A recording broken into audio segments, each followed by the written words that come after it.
Chapitre 347 à Bethsaïde. Prophétie sur le martyre de Marziam et des apôtres. La guérison d'un aveugle.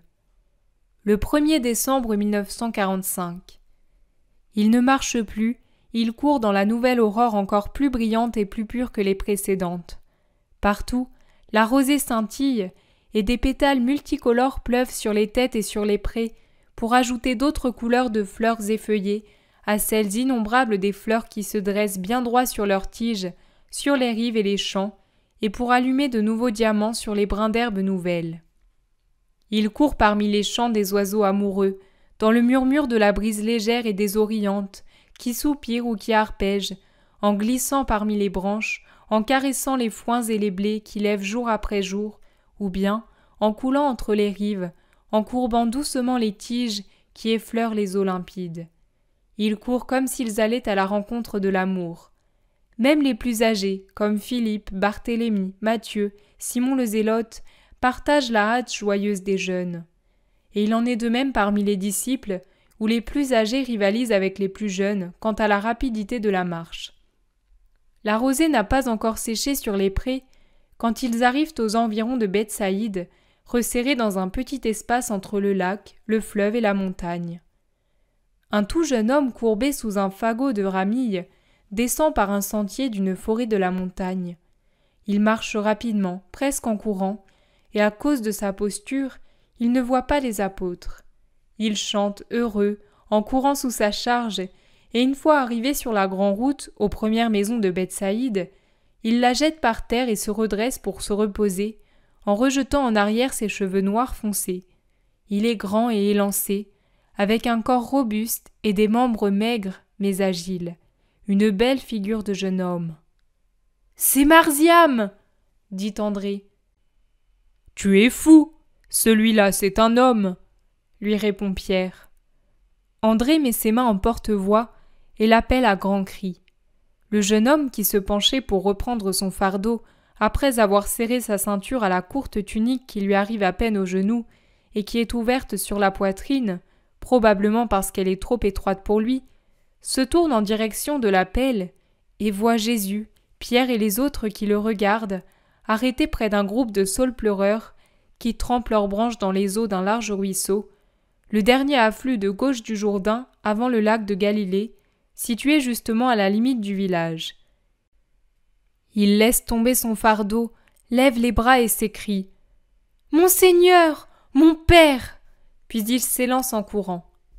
Mais Pierre aussi se met à courir, traverse à gué le ruisseau sans même enlever ses sandales, en se bornant à relever ses vêtements, puis il court sur la route poussiéreuse, en laissant sur le terrain sec les empreintes de ses sandales humides. « Mon Père ! Mon fils chéri !»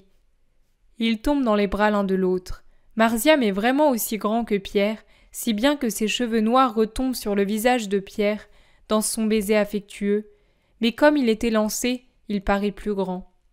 Cependant, Marziam se détache de cette douce étreinte et il reprend sa course vers Jésus, qui a passé le ruisseau, et avance lentement entouré de ses apôtres.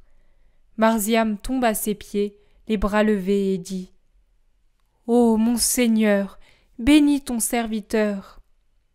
Mais Jésus se penche, le relève et le prend sur son cœur, en l'embrassant sur les deux joues et en lui souhaitant une paix continuelle et une croissance en sagesse et en grâce sur les voies du Seigneur.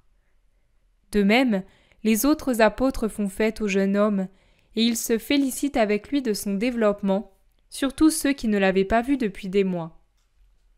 Mais Pierre, il n'en serait pas aussi satisfait si c'était lui qui l'avait procréé.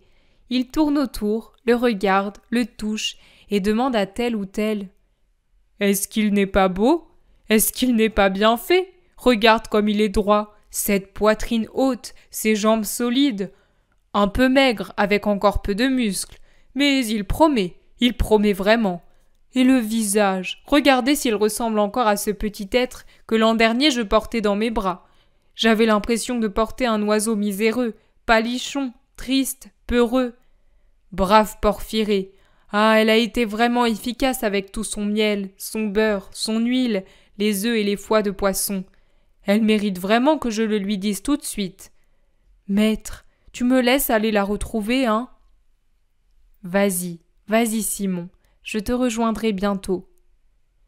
Marziam, que Jésus tient encore par la main, dit « Maître, mon père va sûrement commander un repas à maman. Permets que je te quitte pour l'aider. » Va, et que Dieu te bénisse puisque tu honores ceux qui sont pour toi père et mère. Marziam s'éloigne en courant, reprend son fagot, le charge sur ses épaules, rejoint Pierre et marche à ses côtés. On dirait Abraham et Isaac en train de gravir la montagne, observe Barthélemy. Oh, pauvre Marziam, il ne lui manquerait plus que cela, se récrie Simon le Zélote. Et mon pauvre frère, je ne sais s'il aurait la force de faire comme Abraham, dit André.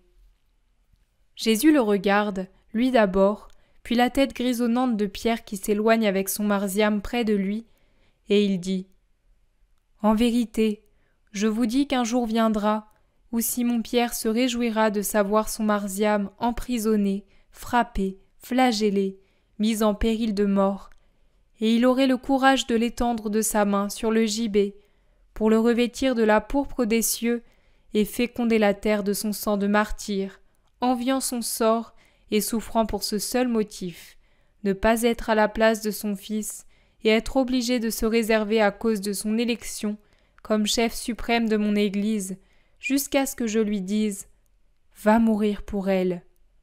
Vous ne connaissez pas encore Pierre, moi je le connais. Tu prévois le martyre pour Marziam et pour mon frère? Tu en souffres, André?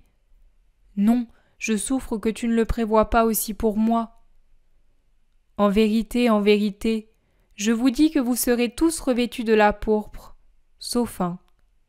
Qui? Laissons le silence sur la douleur de Dieu, dit Jésus d'un air affligé et solennel. Tous se taisent, effrayés et pensifs. Ils entrent dans la première rue de Bethsaïde, au milieu des jardins parés d'une verdure nouvelle. Pierre, avec d'autres personnes de Bethsaïde, est en train d'amener à Jésus un aveugle. Marziam n'est pas là, il est certainement resté pour aider Porphyrée. En plus des habitants de Bethsaïde et des parents de l'aveugle, il y a beaucoup de disciples venus à Bethsaïde de Sycaminon et d'autres villes, parmi lesquels Étienne, Hermas, le prêtre Jean, ainsi que Jean le scribe et beaucoup d'autres. Il m'est désormais difficile de m'y reconnaître, ils sont si nombreux. « Je te l'ai amené, Seigneur, il attendait ici depuis plusieurs jours, » explique Pierre, pendant que l'aveugle et ses parents ne cessent de psalmodier. « Jésus, fils de David, aie pitié de nous. Mets ta main sur les yeux de mon fils et il verra. Aie pitié de moi, Seigneur, je crois en toi. » Jésus prend l'aveugle par la main et recule avec lui de quelques mètres pour le mettre à l'abri du soleil qui embrase maintenant la rue. Il l'adosse au mur couvert de feuilles d'une maison, la première du village, et se place en face de lui. Il mouille ses deux index avec de la salive et lui frotte les paupières avec ses doigts humides. Puis il appuie ses mains sur les yeux avec la base de la main dans le creux des orbites et les doigts dans les cheveux du malheureux. Il prie ainsi, puis il enlève ses mains. « Que vois-tu » demande-t-il à l'aveugle. « Je vois des hommes. Ce doit être sûrement des hommes. C'est comme cela que je me représentais les arbres couverts de fleurs, mais ce sont certainement des hommes parce qu'ils bougent et s'avancent vers moi. » Jésus pose de nouveau ses mains, puis de nouveau les retire. « Et maintenant ?»« Ah, maintenant, je vois bien la différence entre les arbres plantés dans la terre et ces hommes qui me regardent. Et je te vois, toi, comme tu es beau. Tes yeux ressemblent au ciel et tes cheveux aux rayons du soleil. Et ton regard et ton sourire sont de Dieu. Seigneur, je t'adore. » Et il s'agenouille pour baiser le bord de son vêtement. « Lève-toi et viens vers ta mère qui pendant tant d'années a été pour toi lumière et réconfort et dont tu ne connais que l'amour. » Il le saisit par la main et le conduit à sa mère qui est agenouillée à quelques pas de là, l'adorant comme auparavant elle le suppliait. « Relève-toi, femme, voici ton fils. Il voit la lumière du jour, et que son cœur veuille suivre la lumière éternelle. Rentrez chez vous, soyez heureux et soyez saints par reconnaissance pour Dieu.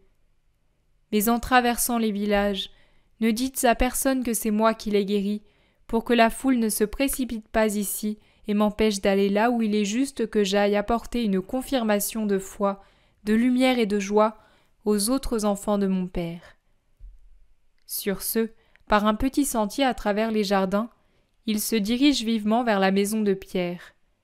Il y entre en adressant à Porphyrée sa douce salutation.